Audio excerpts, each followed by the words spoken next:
ધોરણ 6 વિષય ગણિત ચેપ્ટર 6 પૂર્ણાંક સંખ્યાઓ। આપણે આગળ પૂર્ણ સંખ્યાઓ વિશે ભણી ગયા, પ્રાકૃતિક સંખ્યાઓ વિશે ભણી ગયા, એટલે કે n કે જેમાં શું હોય 1 2 3 4 જેવી ધન સંખ્યાઓ હોય, જ્યારે પૂર્ણ સંખ્યાઓમાં 0 1 2 3 4 જેવી સંખ્યાઓનો સમાવેશ થતો, એટલે કે પ્રાકૃતિક સંખ્યાઓ અને શૂન્યનું ભેગા મળીને શું બને છે? પૂર્ણ સંખ્યાઓ બને છે। હવે આપણે શૂન્યથી પણ નાની સંખ્યાઓ જોઈએ તો એ સંખ્યાઓ છે ઋણ સંખ્યાઓ, એટલે કે શૂન્ય કરતાં ઓછી કિંમત હોય, શૂન્યની નીચે જતા આપણને કેવી સંખ્યાઓ મળે છે? ઋણ સંખ્યાઓ મળે છે। સંખ્યા રેખા પર આપણે એને શૂન્યની ડાબી બાજુએ ઋણ સંખ્યાઓ આવે છે। આપણે સંખ્યા રેખા દોરીએ છીએ, એમાં શૂન્ય આપણે લખીએ તો ધન સંખ્યાઓ કઈ બાજુ લખીએ છીએ? જમણી બાજુ લખીએ છીએ, જ્યારે ઋણ સંખ્યાઓ શૂન્યની ડાબી બાજુએ દર્શાવવામાં આવે છે। ઋણ પૂર્ણ સંખ્યાઓ શૂન્ય અને ધન પૂર્ણ સંખ્યાઓ મળીને પૂર્ણાંકો બને છે, એટલે કે ઋણ સંખ્યા, શૂન્ય અને ધન સંખ્યાઓ મળી અને પૂર્ણાંક સંખ્યાઓ બને છે। સંખ્યા રેખા પર કોઈ પૂર્ણાંકની જમણી બાજુનો પૂર્ણાંક તે પૂર્ણાંકથી મોટો જ હોય, મતલબ કે જે સંખ્યા જમણી બાજુ, બે સંખ્યામાંથી જે સંખ્યા જમણી બાજુ હોય એ સંખ્યા કેવી હોય? મોટી। એટલે કે આપણે જો સંખ્યા રેખા ઉપર પૂર્ણાંકો દર્શાવતા હોઈએ છીએ, ધારો કે 0 1 2 3 -1 -2 -3, એટલે કે ઋણ પૂર્ણાંકની આગળ માઇનસની નિશાની કરવામાં આવે છે, -1 -2 -3। આ બાજુ જઈએ જમણી બાજુ એમ ધન સંખ્યાઓ અનંત થાય, ડાબી બાજુ જેમ જઈએ એમ ઋણ સંખ્યાઓ અનંત હોય। આપણે સંખ્યા રેખા પર દેખી શકીએ કે જમણી બાજુ જે સંખ્યા હશે એ કેવી હશે? ડાબી બાજુની સંખ્યા કરતાં મોટી। ધારો કે 1 કરતાં 2 કેવા છે? મોટા। 2 એ 1ની કઈ બાજુ આવેલા છે? જમણી બાજુ આવેલા છે। એ જ રીતે -1ની જમણી બાજુ 0 આવેલા છે, તો -1 કરતાં 0 કેવા છે? મોટા। એ જ રીતે -2ની જમણી બાજુ -1 છે, તો -2 ઋણ 2 એ ઋણ 1 કરતાં નાના બને છે। ઋણ 2 ઋણ 1 કરતાં કેવા થશે? નાના થશે। કેમ? તો એ એની ડાબી બાજુ આવેલા છે, ઋણ 1 જમણી બાજુ છે તો એનું મૂલ્ય વધારે થાય। સંખ્યા રેખા ઉપર કોઈ પૂર્ણાંકની ડાબી બાજુનો પૂર્ણાંક તે પૂર્ણાંકથી નાનો જ હોય। હવે દેખીએ સ્વાધ્યાય 6.1, એમાં દાખલા નંબર 1, નીચે આપેલા પદોના વિરુદ્ધ પદો લખો। એમાં પહેલું છે વજનમાં વધારો, તેનું વિરોધી શું થાય? વધારાનું વિરોધી ઘટાડો, એટલે કે વજનમાં ઘટાડો। 30 કિમી ઉત્તરમાં, ઉત્તર, તેનું વિરોધી દક્ષિણ, એટલે કે 30 કિમી દક્ષિણમાં। 326 BC એટલે બિફોર ક્રિસ્ટ, ઈસવીસન પૂર્વે। 326 AD એટલે કે ઈસવીસન, એનો ડોમિનિંગ। 700 રૂપિયાનું નુકસાન, તો શું થાય? 700 રૂપિયાનો નફો। દરિયાની સપાટીથી 100 મીટર ઉપર, તો દરિયાની સપાટીથી 100 મીટર નીચે, એટલે કે એનું વિરોધી કીધું છે, ઉપર હોય તો ક્યાં આવે? વિરોધી નીચે, વધારો તો ઘટાડો। હવે દેખીએ દાખલા નંબર 2, નીચેની સંખ્યાઓને યોગ્ય સંકેત સાથે પૂર્ણાંકો તરીકે દર્શાવો।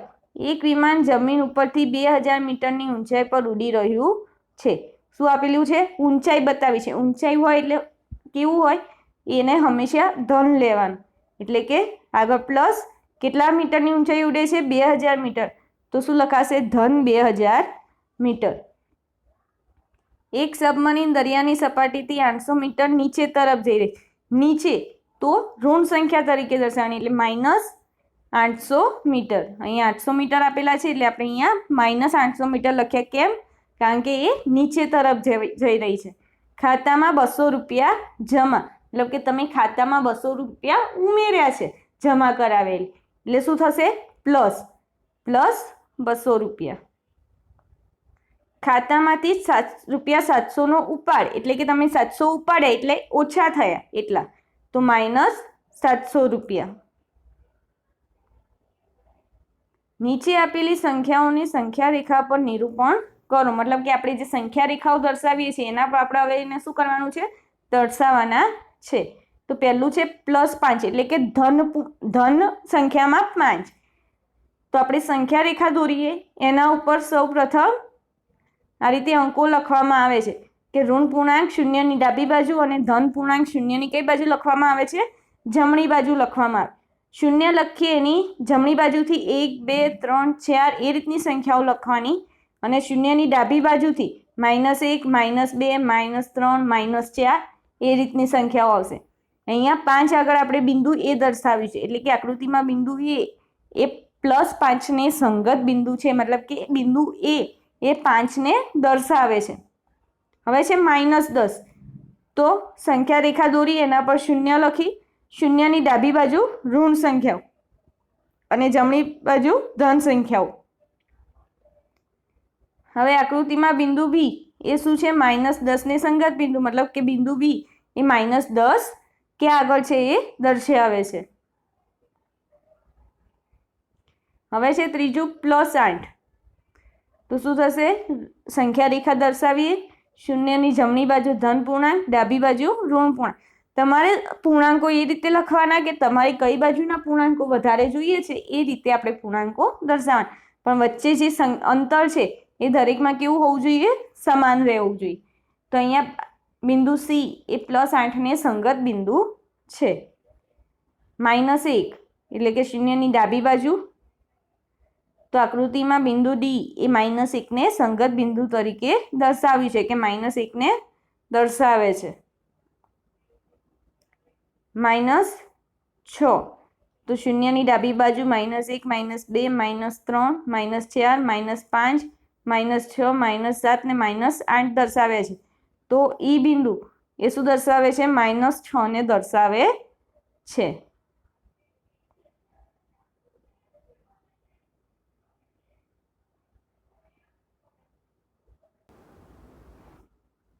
હવે દેખીએ દાખલા નંબર 4. ધારો કે આકૃતિ એક ઊભી સંખ્યા રેખા છે જે પૂર્ણાંકો દર્શાવે છે, તેનું નિરીક્ષણ કરો અને નીચેના મુદ્દા શોધો. તમને આકૃતિમાં આ રીતની ઊભી સંખ્યા રેખા દર્શાવી છે, એમાં શૂન્ય દર્શાવેલું છે અને બાકી ABCDના અંકો દર્શાવવામાં આપેલા છે. આપણે અહીંયા સાઈડ ઉપર અંકો સિવાય પણ અમુક એવા જે પૂર્ણાંકો દર્શાવેલા છે એના આધારે આપણે શું કર્યું છે, એના ઉપર સંખ્યા રેખા પર અંકો લખેલા છે. જેમ કે ઉપરની સાઈડ જઈએ તેમ ધન અંકો અને નીચેની સાઈડ જઈએ તેમ ઋણ અંકો દર્શાવેલા છે. અહીંયા કીધું છે જો બિંદુ ડી પૂર્ણાંક +8 છે તો પછી -8 વાળું બિંદુ કયું છે. ડી આગળ કયો પૂર્ણાંક છે, +8, તો -8 આગળ -8 કે આગળ આવે છે, તો F આગળ -8 આવે છે, એટલે કે બિંદુ F એ -8 ને સંગત બિંદુ છે. એ જ રીતે બિંદુ G ઋણ પૂર્ણાંક છે કે ધન પૂર્ણાંક, બિંદુ G ને સંગત કયો પૂર્ણાંક થાય છે, બિંદુ G આગળ કયો પૂર્ણાંક છે, -6 એટલે કે ઋણ પૂર્ણાંક છે, એટલે કે બિંદુ G ને સંગત ઋણ પૂર્ણાંક છે. એના આધારે લખીએ કે બિંદુ B અને E ના સંગત પૂર્ણાંકો લખો. B અને E ને સંગત પૂર્ણાંકો કયા કયા છે, તો B આગળ કયો પૂર્ણાંક છે, +4 અને E આગળ -10, તો બિંદુ B ને સંગત પૂર્ણાંક -4 અને E ને સંગત બિંદુ -10 છે. સંખ્યા રેખા પર નિર્દેશ કરો કે કયા બિંદુની કિંમત સૌથી ઓછી છે. તો કયા બિંદુ આગળ સૌથી ઓછી કિંમત છે, E આગળ, કારણ કે એ શું છે, સૌથી નીચે આપેલું છે અને એની કિંમત શું છે, -10, એટલે કે સૌથી ઓછી કિંમત બિંદુ E ની છે. તમામ બિંદુને મૂલ્યના ઘટતા ક્રમમાં ગોઠવો. હવે ઘટતા ક્રમમાં એટલે કે એમની કિંમત ઓછી થાય એ રીતે, એટલે કે ઉપર ધન સંખ્યાઓ છે એમની કિંમત કેવી હોય, વધારેથી ઓછા તરફ, એટલે કે ઉપરથી નીચે તરફ જે બિંદુઓ છે એને ક્રમ અનુસાર ગોઠવવાના છે. તો કયા બિંદુ છે, D, C, B, A, O, H, G, F અને E. આ બિંદુઓ શું છે, એના ઘટતા ક્રમમાં ગોઠવેલા છે. તમે આકૃતિમાં દેખી શકો કે D નું મૂલ્ય સૌથી વધારે છે, એનાથી ઓછું C નું, પછી B, A, એ રીતે સૌથી ઓછું મૂલ્ય કોનું છે, બિંદુ E નું. દાખલા નંબર 5, વર્ષના એક ખાસ દિવસે ભારતમાં 5 સ્થળોમાં તાપમાનની યાદી નીચે પ્રમાણે છે. એમાં પહેલું આપેલું છે સિયાચીન, સિમલા, અમદાવાદ, દિલ્હી અને શ્રીનગર. એમાં તાપમાન દર્શાવેલું છે કે સિયાચીનનું તાપમાન 0 અંશથી 10 અંશ સેલ્સિયસ નીચું, સિમલાનું તાપમાન 0 અંશ સેલ્સિયસથી 2 અંશ સેલ્સિયસ નીચું, એટલે કે 0 અંશ સેલ્સિયસથી કેટલું નીચું કે ઊંચું છે એ દર્શાવે છે. અમદાવાદનું તાપમાન 0 અંશ સેલ્સિયસથી 30 અંશ સેલ્સિયસ ઊંચું, દિલ્હીનું 0 અંશ સેલ્સિયસથી 20 અંશ સેલ્સિયસ ઊંચું, શ્રીનગરનું તાપમાન 0 અંશ સેલ્સિયસથી 5 અંશ સેલ્સિયસ નીચે છે. એના આધારે પહેલો પ્રશ્ન પૂછ્યો છે કે આ સ્થળોના તાપમાનને ખાલી જગ્યામાં પૂર્ણાંક સ્વરૂપમાં લખવાના છે. એટલે કે અહીંયા આપણે સાઈડ ઉપર એમને પૂર્ણાંક સ્વરૂપમાં લખેલા છે કે 10 અંશ સેલ્સિયસ નીચું, 0 અંશથી નીચું એટલે કે એનાથી ઓછું, તો શું આવશે? ઋણ પૂર્ણાંક, એટલે કે -10 અંશ સેલ્સિયસ. એ જ રીતે 2 અંશ સેલ્સિયસ નીચું તો ઋણ 2 અંશ સેલ્સિયસ. 30 અંશ સેલ્સિયસ ઊંચું એટલે કે 30 અંશ સેલ્સિયસ શું છે એમાં વધારે છે 0 અંશ કરતાં, એટલે કે ધન સંખ્યાઓ આવશે, એટલે કે ધન 30 અંશ સેલ્સિયસ. 20 અંશ સેલ્સિયસ ઊંચું એટલે +20 અંશ સેલ્સિયસ. 5 અંશ સેલ્સિયસ નીચું એટલે કે -5 અંશ સેલ્સિયસ. હવે છે સેલ્સિયસમાં તાપમાન દર્શાવતી સંખ્યા રેખા પર તાપમાનના સામે શહેરનું નામ લખો. મતલબ કે સેલ્સિયસમાં જે તાપમાન દર્શાવે છે એના આધારે આપણે શું કરવાનું છે? શહેરનું નામ લખવાનું છે. તો તમે અહીંયા સંખ્યા રેખા પર દેખી શકો છો કે સિયાચીનનું તાપમાન કેટલું છે? -10 અંશ સેલ્સિયસ. તો સંખ્યા રેખા પર -10 અંશ આગળ આપણે શું દર્શાવીશું? સિયાચીન. ત્યારબાદ છે સિમલા, એનું તાપમાન છે -2 અંશ સેલ્સિયસ. તો 0 અને 5ની વચ્ચે 5 એકમ આપેલા છે, તો 0 થી પહેલો એકમ એ -1 દર્શાવે છે, એના પછી -2 એટલે કે ત્યાં આગળ શું આવશે? સિમલા. અમદાવાદનું તાપમાન 30 અંશ સેલ્સિયસ, એટલે કે જે 30 અંશ છે ત્યાં શું દર્શાવવામાં આવશે? અમદાવાદનું તાપમાન. 20 અંશ સેલ્સિયસ દિલ્હીનું, ધન છે એટલે ધન 20 આગળ દિલ્હી, અને -5 અંશ સેલ્સિયસ શ્રીનગરનું તાપમાન, તો -5 આગળ શ્રીનગરનું તાપમાન દર્શાવેલું છે. સૌથી ઠંડુ સ્થળ કયું છે? તો જે માઇનસમાં હશે જેનું તાપમાન સૌથી, એ શું છે? સૌથી વધારે ઠંડુ. તો કોનું તાપમાન સૌથી ઓછું છે? સિયાચીનનું. તો સિયાચીન સૌથી વધુ ઠંડુ સ્થળ છે. એવા સ્થળોના નામ લખો જેનું તાપમાન 10 અંશ સેલ્સિયસથી ઊંચું છે. તો કોનું તાપમાન 10 અંશ સેલ્સિયસથી ઊંચું છે? તમે અહીંયા સંખ્યા રેખા પર દેખી શકો છો. કોનું તાપમાન? દિલ્હી અને અમદાવાદનું તાપમાન શું છે? 10 અંશ સેલ્સિયસથી ઊંચું છે. દાખલા નંબર 6, નીચેની દરેક જોડીમાં સંખ્યા રેખા પર કઈ સંખ્યા બીજી સંખ્યાની જમણી બાજુએ આવેલી છે? 2 સંખ્યા આપેલી છે, એમાંથી કઈ સંખ્યા જમણી બાજુ છે એ લખવાની છે. કઈ સંખ્યાની જમણી બાજુએ આવેલી છે? આપણને ખબર છે કે આપેલી 2 સંખ્યાઓમાં મોટી સંખ્યા એ નાની સંખ્યાની જમણી બાજુ આવે. તો 2 અને 9, તો 9 ગ્રેટર ધેન 2, કે 9 એ 2 કરતાં મોટા છે, તો પૂર્ણાંક 9 એ પૂર્ણાંક 2ની જમણી બાજુએ આવે. -3 -8, તો કઈ સંખ્યા મોટી થશે? -3 એ -8 કરતાં મોટા છે, એટલે કે -3 ગ્રેટર ધેન -8, તો પૂર્ણાંક -3 એ પૂર્ણાંક 8ની જમણી બાજુએ આવશે. આપણને એ વસ્તુ ખાસ ધ્યાન રાખવાની કે ધન સંખ્યામાં 9 મોટા છે અને 2 નાના છે, પણ ઋણ સંખ્યામાં -9 કેવા થશે? -2 કરતાં નાના થશે. અહીંયા -2 કેવા થશે? -9 કરતાં મોટા. -0 અને -1, તો કોણ મોટું? 0, એટલે કે પૂર્ણાંક 0 એ પૂર્ણાંક -1ની જમણી બાજુએ છે. -11 અને 10, મોટું 10, એટલે કે પૂર્ણાંક 10 એ પૂર્ણાંક -11ની જમણી બાજુએ છે.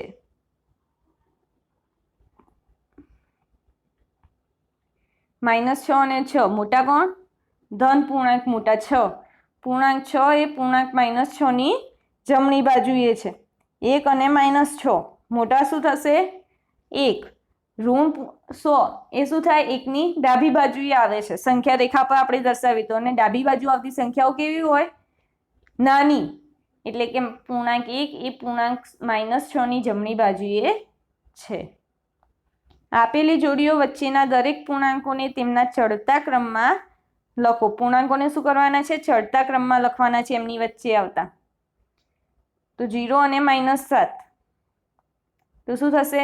-7 નાના છે એટલે -7 થી લઈને 0 વચ્ચે આવતી સંખ્યાઓ કઈ થશે? -6, -5, -4, -3, -2 અને -1. એ શું થશે? -7 થી 7 અને 6 ની 0 ની વચ્ચે આવતી ચડતા ક્રમમાં લખેલા આપણા પૂર્ણાંકો છે. તો -6 એ -1 કરતાં કેવા થશે? નાના.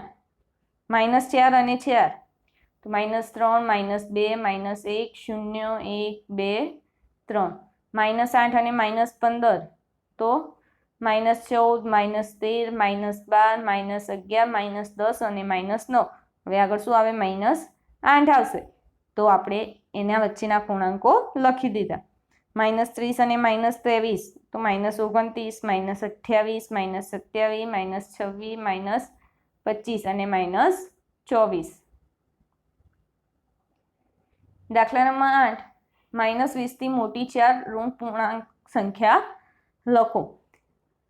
-20 થી મોટી કીધી એટલે કે -19, -18, -17, -16, -15, -14. આવી કેટલી સંખ્યાઓ લખી શકીએ? -1 સુધીની. એ શું આવશે? -20 કરતાં મોટી ઋણ પૂર્ણાંક સંખ્યાઓ કીધી. 0 એ ના તો ધન સંખ્યા છે ના ઋણ સંખ્યા છે, એટલે કે એનાથી આગળની સંખ્યાઓ આપણે લખી શકીશું નહીં. -10 થી નાની 4 ઋણ પૂર્ણાંક સંખ્યા, તો -11, -12, -13, -14. એના પછીની તરતની નાની 4 સંખ્યાઓ છે. એના સિવાય તમે -15, -16 થી લઈને અનંત સુધીની ઋણ સંખ્યાઓ શું કરી શકો? ત્યાંથી લઈને લખી શકો છો. દાખલા નંબર 9, નીચે આપેલા વિધાનોમાંથી ખરાની સામે ટી અને ખોટા વિધાનની સામે એફ નિશાની કરો. જો ખોટું વિધાન હોય તો ખરું કારણ જણાવો. પહેલું છે -8 સંખ્યા રેખા પર -10 ની જમણી બાજુએ છે. -8 એ -10 કરતાં કેવા છે? મોટા. તો એની જમણી બાજુએ જશે તો આપેલું વિધાન સાચું છે એટલે કે ટી. -100 સંખ્યા રેખા પર -50 ની જમણી બાજુએ છે. તો આ વિધાન કેવું છે? ખોટું. કેમ? -6 -50 કરતાં નાના છે, તો સંખ્યા રેખા પર -50 એ -6 ની જમણી બાજુએ આવે. -1 એ સૌથી નાનો ઋણ પૂર્ણાંક છે. આ વિધાન કેવું છે? ખોટું. કારણ કે -1 એ સૌથી મોટો ઋણ પૂર્ણાંક છે. એના પછી તરત શું આવે? 0 અને ધન પૂર્ણાંકો. અને ડાબી બાજુનો સૌથી છેલ્લે આવતો ઋણ પૂર્ણાંક કયો છે? -1. એટલે કે એ બાકીના ઋણ પૂર્ણાંકોની જમણી બાજુએ છે, એટલે કે એ સૌથી મોટો ઋણ પૂર્ણાંક બને. -26 કરતાં -25 મોટો ઋણ પૂર્ણાંક છે. તો -26 કરતાં -25 મોટો છે. આ વિધાન કેવું છે? સાચું. સંખ્યા રેખા દોરો અને નીચેના પ્રશ્નોના જવાબ લખો. એમાં પહેલું છે, જો આપણે -2 ની જમણી બાજુ 4 પગલાં ચાલીએ તો આપણે કઈ સંખ્યા મળશે? તો આપણે સંખ્યા રેખા દોરીશું. એના પર -2.